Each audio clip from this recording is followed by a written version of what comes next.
सवाल आज ये कि प्राइवेट स्कूलों की मनमानी पर लगाम कब लगेगी, स्कूल फीस के नाम पर उगाही का धंधा कब बंद होगा। संजय अग्रवाल हमारे साथ हैं, वो समाजवादी पार्टी के नेशनल सेक्रेटरी हैं। हमारे साथ नूपुर शर्मा है जो कि बीजेपी की राष्ट्रीय प्रवक्ता हैं। संजय जी, हर साल हजारों की तादाद में यूपी के शिक्षा विभाग के पास शिकायतें आती हैं, माँ बाप चिट्ठियां लिखते हैं, ईमेल्स करते हैं। कितने स्कूलों पे आपको याद पड़ता है पिछले 1 साल में 2 साल में जुर्माना लगा या कोई कार्रवाई हुई सख्त? देखिए, पूरे भारतवर्ष में जितने भी प्राइवेट स्कूल हैं, मैक्सिमम स्कूल सब सीबीएसई बोर्ड से मान्यता प्राप्त हैं। और ये सारे स्कूलों में मैं कहता हूं, मैं नहीं तो मैं और भारत समाजवादी पार्टी आंदोलन करेगी। आप 20,000, 25,000, 30,000 मैक्सिमम फीस का एक ऑर्डर करा के दीजिए ना भारतीय जनता पार्टी, हम साथ हैं आपके। और अगर आप नहीं करेंगे तो हम ये जो जितने भी आज हमारे जनता है, हम जनता के साथ आंदोलन करने के लिए स्कूल वालों के खिलाफ खड़े नेतागिरी के बहुत दूसरे नंबर पे सवाल आप जो है जितनी बातें करते हैं, एडवर्टाइजमेंट करते हैं। कितने स्कूलों पे आपने पिछले 5 साल में कार्रवाई की? माँ बाप जो शिकायतें हम क्या चाहते हैं?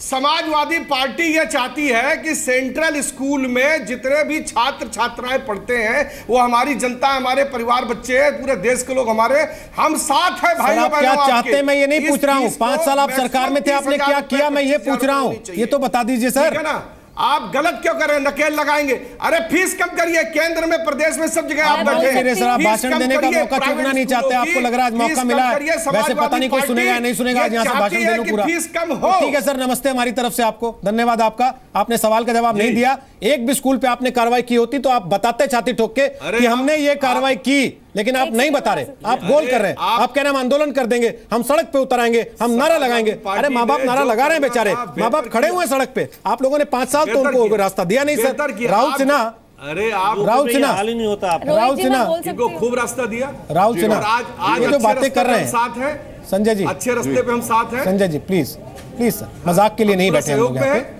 मजाक के लिए नहीं बैठे सर, बड़ा सीरियस विषय, आप बिजली दीजिए, लोगों के दिलों से जुड़ा हुआ सर। संजय जी राजनीति मत कीजिए इस पे, कितना हो रहा है, वरना और दिक्कत होगी आगे। समझिए इस बात को, लोगों की भावनाओं के साथ खिलवाड़ नहीं करना चाहिए। बच्चों के द्वारा मार दिए गए। प्लीज राहुल सिन्हा, जल्दी से आपका कमेंट चाहता हूँ, हल क्या है राहुल? मैं नूपुर के पास उसके बाद में जाऊंगा। राहुल बोलिए, हल क्या? देखिए सीधी सी बात है, संजय अग्रवाल को शायद ये भी नहीं पता कि सेंट्रल स्कूल और प्राइवेट स्कूल्स में अंतर क्या होते हैं। अगर पता होते तो ये बात नहीं करते। पिछले 10-12 साल से एनसीआर में जो स्थितियां बनी है ये बिल्कुल साफ है, जितने बड़े प्राइवेट स्कूल्स हैं वो खुली लूट मचा रहे हैं। मैं बार बार बोल रहा हूँ, उनमें पॉलिटिकल पार्टीज का शय है, उसमें ब्यूरोक्रेट्स की शय है कहीं ना कहीं। और ये स्थिति यहाँ से जैसे ही हम 40-50 किलोमीटर यूपी के अंदर जाते हैं, वहाँ के शहर के बड़े स्कूल्स की जो कीमत है वो फीस 1200 से 1500 के बीच पहुँच जाती है। तो आखिर क्या वजह है कि सिर्फ एनसीआर में जो स्कूल्स खुले हुए हैं वो लोगों से 8,000, 10,000, 12,000, 15,000 रुपए महीना ले रहे हैं। और जैन साहब जो बैठे हुए आपसे बार बार ये हिमायत की बात कर रहे हैं, वकालत कर रहे हैं स्कूल्स की, उनसे जरूर पूछना चाहिए कि स्कूल्स क्या नॉन प्रॉफिटेबल ऑर्गेनाइजेशन हैं या प्रॉफिटेबल ऑर्गेनाइजेशन है? आप पैसा कमाने के लिए बैठे हैं? अगर आप बैठे हैं तो फिर आप जिस उद्देश्य के साथ निकले थे उसका खुद ही गला घोट रहे हैं। मैं बार बार बोल रहा हूं रोहित, ये एक बहुत ही आसान सॉल्यूशन है। पिछले 3 साल में इन तमाम बड़े स्कूल्स की बैलेंस शीट निकाली जानी चाहिए, चेक करना चाहिए कितना कमाया, कहां खर्च किया, आधे से ज्यादा स्कूल्स बंद हो जाएंगे।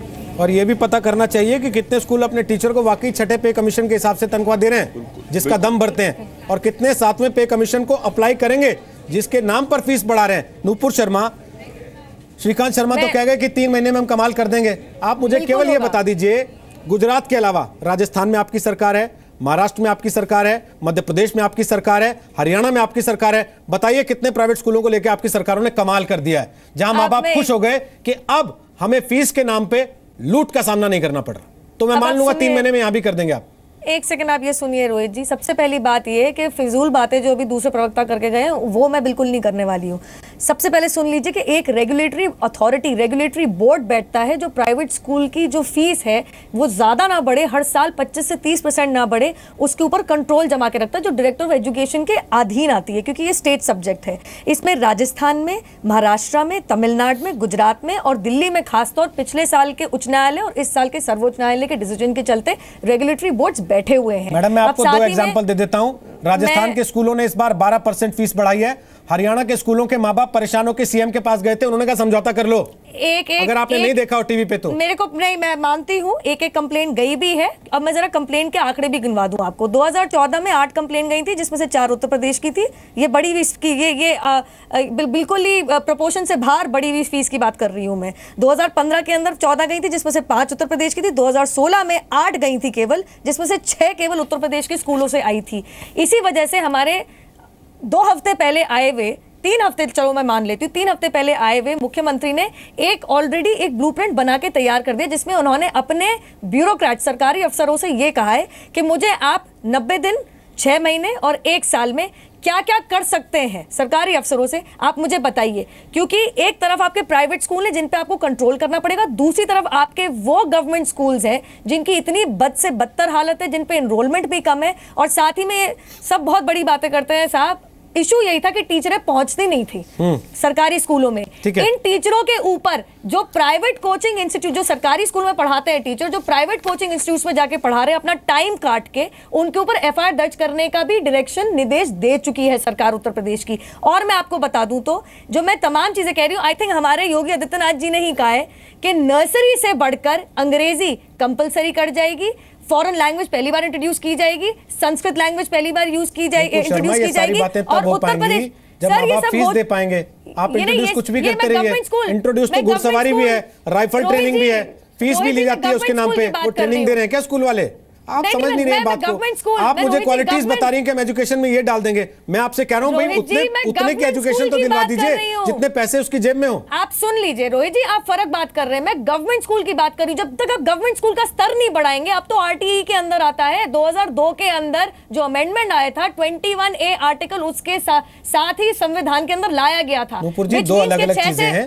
नहीं, मैं सरकार की बेहतरी इसी में, अगर माँ बाप की बेहतरी इसी में कि उनको अलग अलग तरीके से ही ट्रीट किया जाए।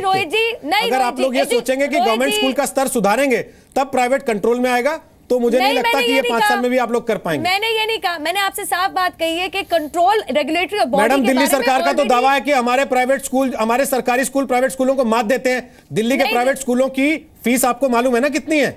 देखिए, वो बकवास करते हैं, हम विकास करते हैं, फर्क इतना ही है। मैं इतना कहना चाहूंगी, जब योगी जी ने कहा है कि रेगुलेटरी बोर्ड बैठेगा तो बैठेगा। नहीं तो ठीक है, पूरे देश में करके दिखाइए संजय जी। अब केजरीवाल ही आपके रोल मॉडल हो गए तो ठीक है, ताली बजाता हूं मैं आपके लिए। धन्यवाद आपका बहुत बहुत। अपनी सरकार का तो काम देख लेते पिछले 5 साल में क्या किया। पहले आंदोलन कर लेते तो कुछ हो जाता। ठीक है, धन्यवाद आप सबका बहुत बहुत। हमारा काम था इस विषय को उठाना। जैन साहब, लास्ट कमेंट छोटा। सरकार जो है फीस के हिसाब से सुविधाएं तय करे और पेरेंट्स की भी मानसिक स्थिति ये बदले कि अगर वो कम फीस लेके स्कूल पढ़ाते हैं तो मशरूम हो गए, और वाजिब फीस लेकर स्कूल पढ़ाते हैं तो वो लूट रहे हैं। सरकार को इसके ऊपर भी ध्यान देना पड़ेगा और पेरेंट्स को इसके ऊपर भी ध्यान सीमा तय करनी पड़ेगी। वो वाजिब क्या है, वो वाजिब स्कूल तय करेगा, वो वाजिब माँ बाप तय करेंगे, या सरकार कैपिंग करके तय करेगी? लास्ट कमेंट जल्दी से। सर, सीबीएसई गाइडलाइंस हो चाहे कोई भी लॉ ये कहता है कि हम स्कूल्स को अपना हिसाब किताब वेबसाइट पे पब्लिश करना चाहिए, एटलीस्ट उतना तो करवा दें। जब तक ये जो बात राहुल सिन्हा कह रहे हैं कि 3 साल की उनकी बैलेंस शीट निकाल लीजिए, पता लग जाएगा कितने स्कूलों ने इनकम टैक्स भी भरा है, और अगर भरा है तो कितना भरा है और कमाई कितनी की है। ये हिसाब सामने आते ही बहुत सारी चीजें अपने आप पकड़ में आएंगी, कंट्रोल में आएंगी। श्रीकांत शर्मा कह के गए 3 महीने में आपको फर्क देखने को मिलेगा। अभिभावकों की उम्मीदें हैं बहुत ज्यादा, क्योंकि अब जेब काट के बच्चों को पढ़ाना उनके लिए बहुत मुश्किल होता जा रहा है। उन उम्मीदों पर खरा उतरना इस योगी सरकार की जिम्मेदारी होगी। और देश भर के तमाम राज्यों में जहां बीजेपी की सरकार है, नूपुर शर्मा, वो अगर सारे मॉडल होते तो आज आपको बात रखने में ज्यादा आसानी होती। आपके पास सिर्फ गुजरात मॉडल है, बाकी राज्यों को भी आपको मॉडल बनाने पर काम करना चाहिए।